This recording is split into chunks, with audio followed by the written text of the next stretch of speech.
Hello, welcome back. Unfortunately, this is going to be another video without any actual fishing because I'm the genius who decided to start a fishing channel the tail end of winter in Colorado when all our lakes are frozen and I can't actually fish. But seeing as how this is a kayak fishing channel, apparently there's some rule where you have to do a kayak walkthrough, so that's what we're going to do today. Now, before we get into the actual walkthrough, I just want to tell you why and how I ended up with a Native Slayer Propel 10. So I got this back in May of 21, I believe. So it was kind of mid-pandemic, and good kayaks were really hard to come by. This was all the supply chain issues, all that nonsense. So as soon as stores got kayaks in, they were gone within a week. So my options were limited. My budget was also only about $2,500 all in. That's kayak and any accessories I might need. So I couldn't go out and just pick up a PA-14 if they came in stock. So I went up to our local shop, Waterline Sports, up in Loveland, Colorado. Great shop. They sponsor both of our clubs, both of our local clubs. Shields is another local one that has a great selection of kayaks. Shout out Caleb. They also sponsor both of our clubs. So that's pretty awesome that both shops that carry kayaks sponsor both local kayak clubs. CKB, Colorado Kayak Bassmasters, and CKFC, Colorado Kayak Fishing Club. Anyway, so went up to Waterline. I heard they got some natives in and some Hobies. Um, I didn't really have a preference at the time because I was new to kayak fishing. I looked at the Propel 10. I don't remember if they had any 12s in stocks, but this one was in their price range. They also had a Hobie. Wasn't the PA, obviously. It was either a Passport or an Outback. I forget which, but it was also around the $2,000 range. So I looked at both, and ultimately, what decided it for me was the natives seemed to have more fishing specific features. So maybe it was a Passport I was looking at. Anyway, and then the other big deciding factor for me was the pedal drive with the instant reverse. Now, Hobie guys are, of course, going to tell you, oh, it's not that big a deal. You just flip the switch and you're in reverse. It's not instant. I don't care what you say. And that's not the knock on Hobie. They make great boats. I'm sure if I had a PA-14, I would fall in love with it. But this is what I went with at the time. Now, that's not to say I regret my purchase because it's ended up being an absolutely awesome boat. Even though it is only 10 foot, there's not too many people that compete in a 10-foot kayak. In fact, I might be the only one in our clubs that have a 10-footer. But I'm 6'1", 200 pounds. It's never felt unstable to me. I can stand up, cast, set hooks all day. I've never even come close to falling in, knock on wood. I'm sure I will someday. It happens to all of us. But I've absolutely loved it. I have no complaints. I am going to eventually step up to the 12.5 max probably, but for another season at least, this is doing awesome. I love it. Anyway, let's get into the features on this sucker and how I have it set up. All right, let's start with the front hatch. So obviously you just open that up. Keep a dry bag in there with some dry clothes. Got some extra parts like extra prop, extra steering line, what have you. And I got some splash pants inside. I got a trash bag that's got my rain gear and waders. I just keep it in the trash bag because, as you all know, sometimes water gets inside the hull. I haven't had any problems actually with that so far, but just keep it inside a trash bag just to be safe. Of course, there's the famous crotch cam. It's just an old iPhone I have, so I don't really care if it falls in the drink, honestly. Native provides a nice little cup holder there. Here's my finder. It's just a little Lowrance hook to 5-inch. I'm definitely looking to upgrade that soon. That's my first ever finder, so I just went with something super basic so I could learn the basics. I've got the Yak Attack switchblade arm for my transducer. Works great. Pop it up out of the way when you're landing. Oh, of course, can't miss that. If you know, you know. That's the kayak cushion.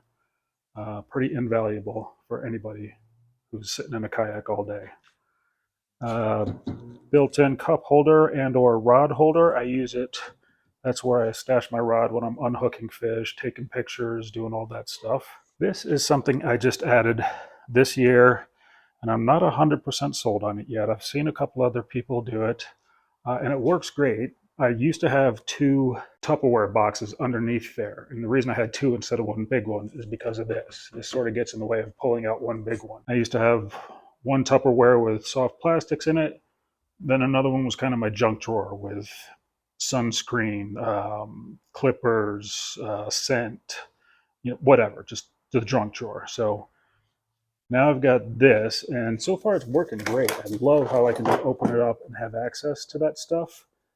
The problem, two problems. One is it's only about a 1.5 drawer system because this one won't come out all the way with that there. So that's not ideal. But then the other problem is it does get water inside it. There have been a couple days when I've been out and it's been choppy.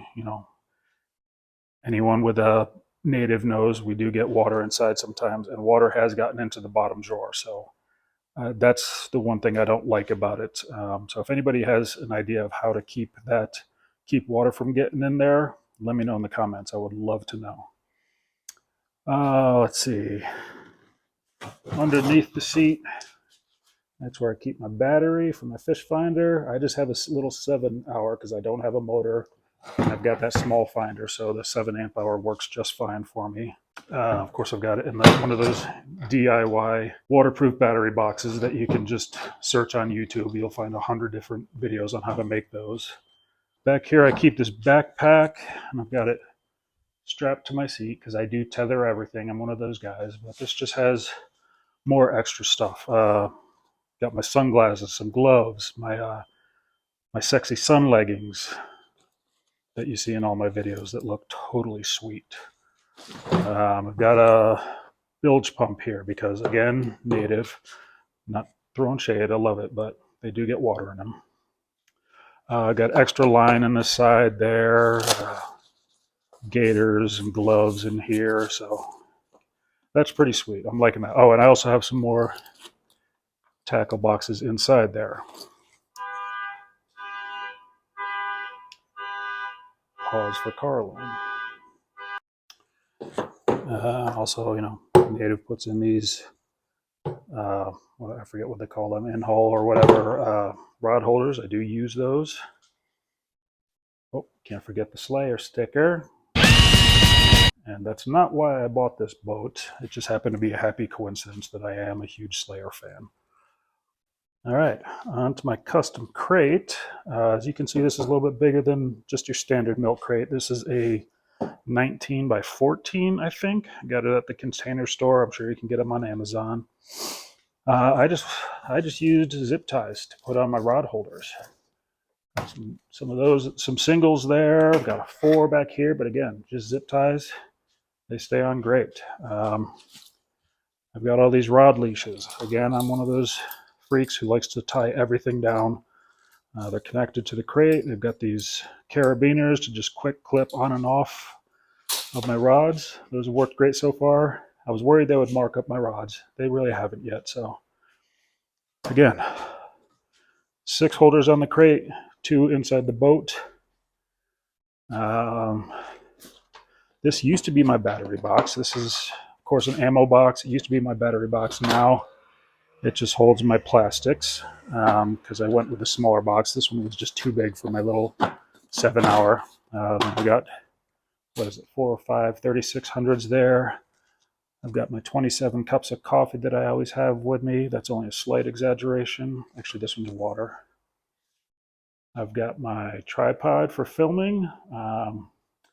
As of right now, I'm just using iPhones to film.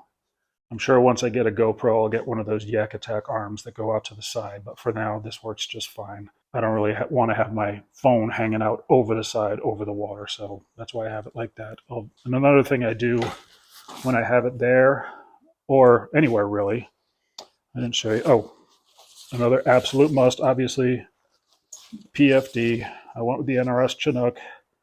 Awesome PFD. I don't care if you're a Navy SEAL, wear a PFD, or at least have one very, very close to you that you don't have to dig out and you can grab in an emergency. Anyway, for my phone, when it's on the tripod or if it's in my vest for tournament or if it's in my chesty, I always have it tethered. This is another must if you're a kayak angler.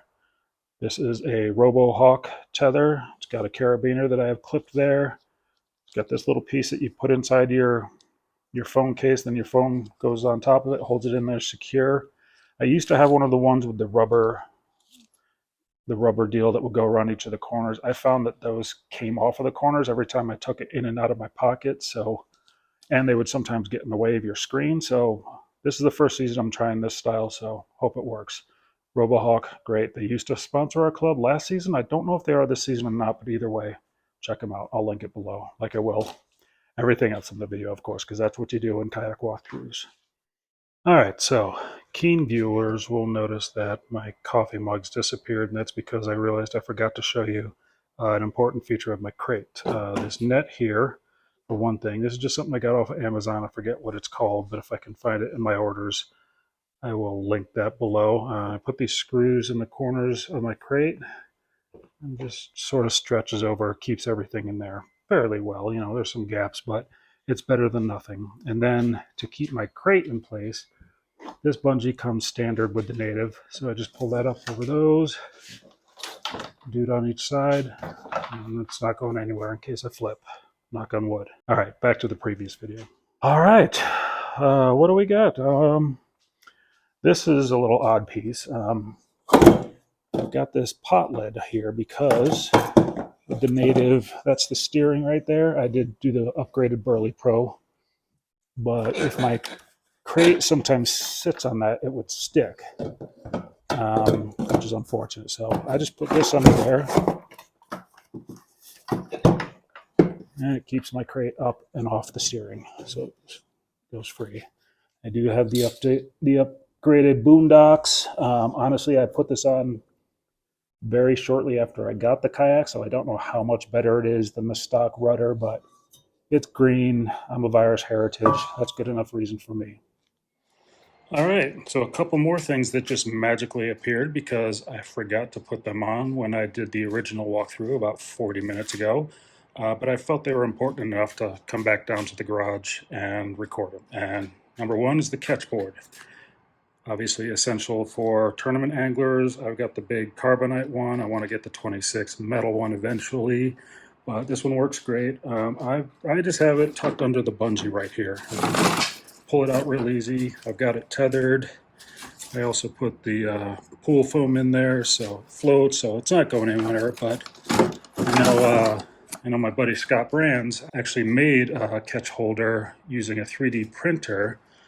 He's got a Jackson NAR, so I think it goes under the seat, but Scott, hit me up if you want to make one, a side-mounted one for a Slayer. Anyway, I believe he made a video of his 3D catch holder over on his channel, Big Fish Bucket List. Go check it out. He's a hammer. He was actually our ALY last year. So anyway, I thought that was really cool.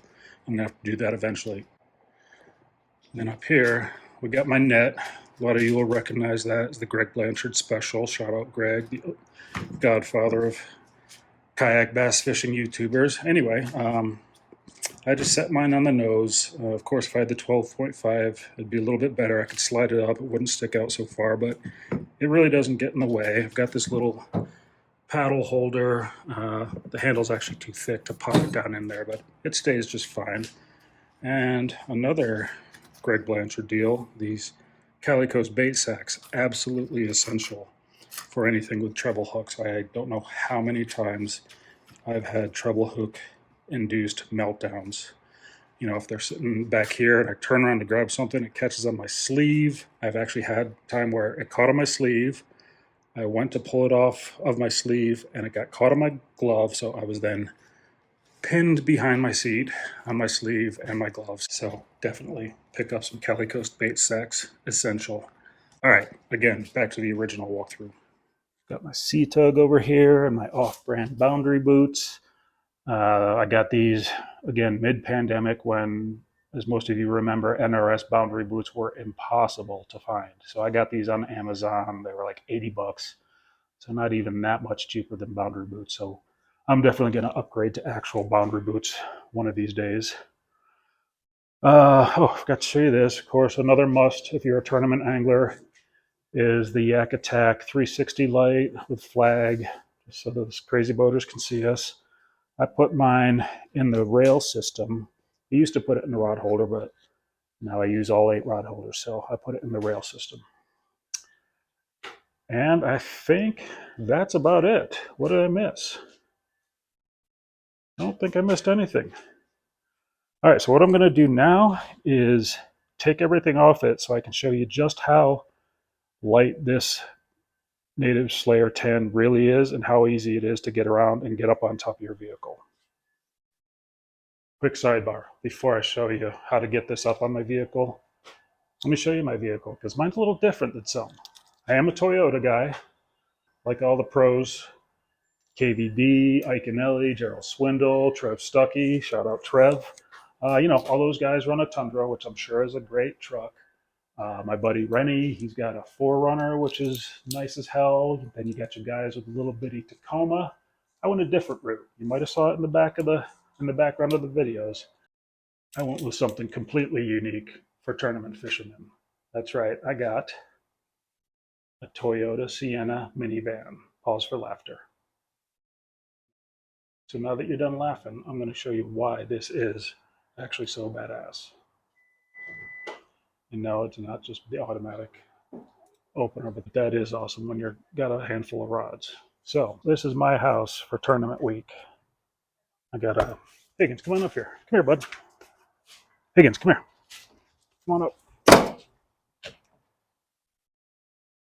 I got my memory foam mattress here. I got my water. Rods stay up out of the way. I always get campsites with power so that I can plug in my fan. Got a coffee maker over there, again, for the 47 cups of coffee I take with me. Got my light. Of course, a lot of this is full back here while I'm driving, but then once I'm set up at camp, I got my cooler there.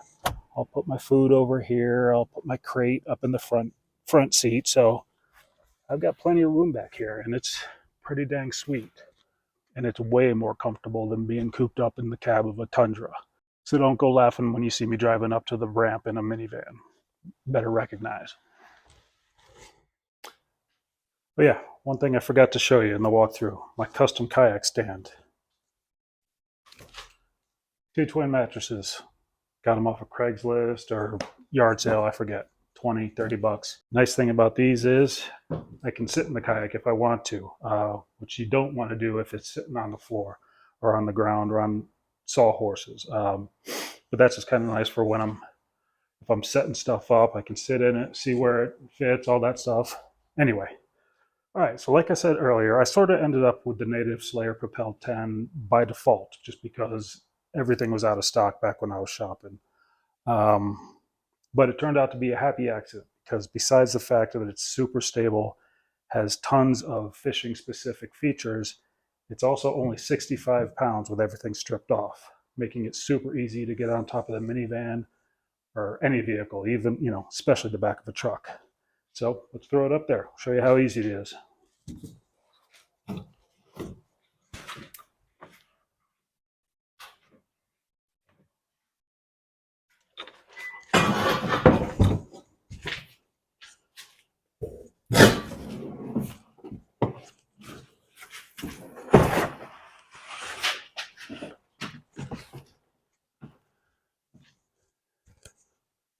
That's it. Of course, then you strap it in. I don't need to go through all that, but that's my setup. Hope you liked it.